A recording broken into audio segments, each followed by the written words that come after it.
Welcome to Pustik Vani, your one-stop solution for book summary. Today we are here with the book named The Birthmark by Nathaniel Hawthorne. Let's start its summary. The narrator introduces Aylmer as a brilliant scientist and natural philosopher who has abandoned his experiments for a while to marry the beautiful Georgiana. One day, Aylmer asks his wife whether she has ever thought about removing the birthmark on her cheek. She cheerfully says no but grows serious when she sees that he asked the question seriously. Many people, she says, have told her the mark is a charm, and she has always thought maybe they were right. Aylmer says that because her face is almost perfect, any mark is shocking. Georgiana is angry at first, and then she weeps, asking how he can love her if she is shocking to him. The narrator explains that the birthmark in question is a red mark in the shape of a tiny hand on Georgiana's left cheek. The mark disappears when she blushes. Georgiana's male admirers love the birthmark, and many would risk their lives just to kiss it. Some women think the mark ruins her beauty, but the narrator says this is nonsense.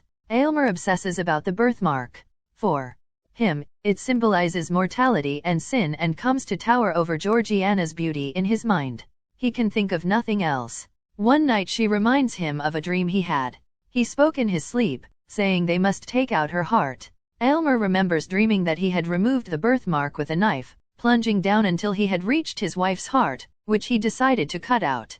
Georgiana says that she will risk her life to have the birthmark erased. Thrilled, Aylmer agrees to try. He professes complete confidence in his own abilities, likening himself to Pygmalion. He kisses his wife's unmarked cheek.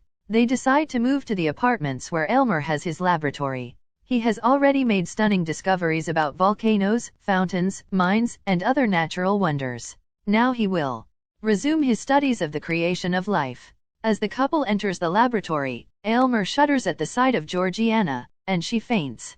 Aminadab, Aylmer's grotesque assistant, comes out to help. He says he would not remove the birthmark if Georgiana were his wife. Georgiana wakes up in sweet-smelling rooms that have been made beautiful for her. Aylmer comforts her with some of his more magical creations, airy figures, absolute bodiless ideas, and forms of unsubstantial beauty. He shows her moving scenes hat mimic real life.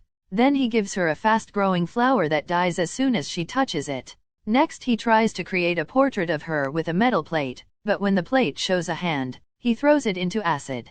Between experiments, Aylmer tells Georgiana about alchemy. He believes that he could turn base metal into gold and create a potion that would grant eternal life if he wanted to, even though he says he knows that doing so would be wrong.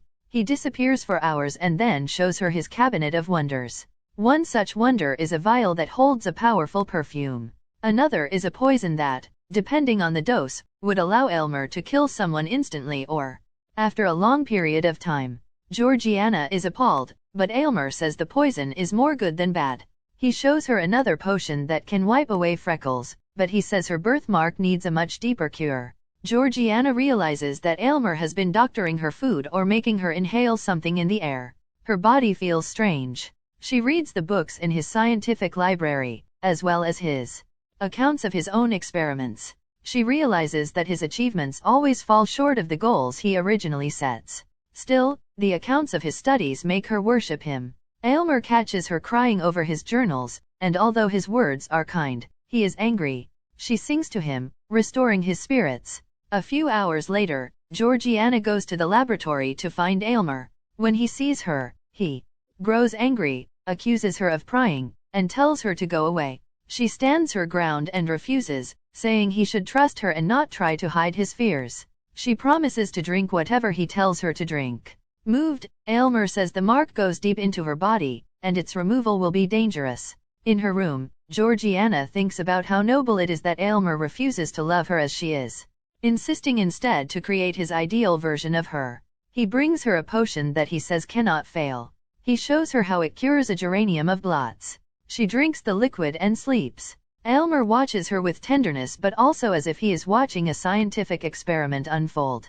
Gradually the birthmark fades. Aminadab laughs. Georgiana wakes, sees herself in the mirror, and tells Aylmer not to feel bad about rejecting the best the earth could offer. Then she dies.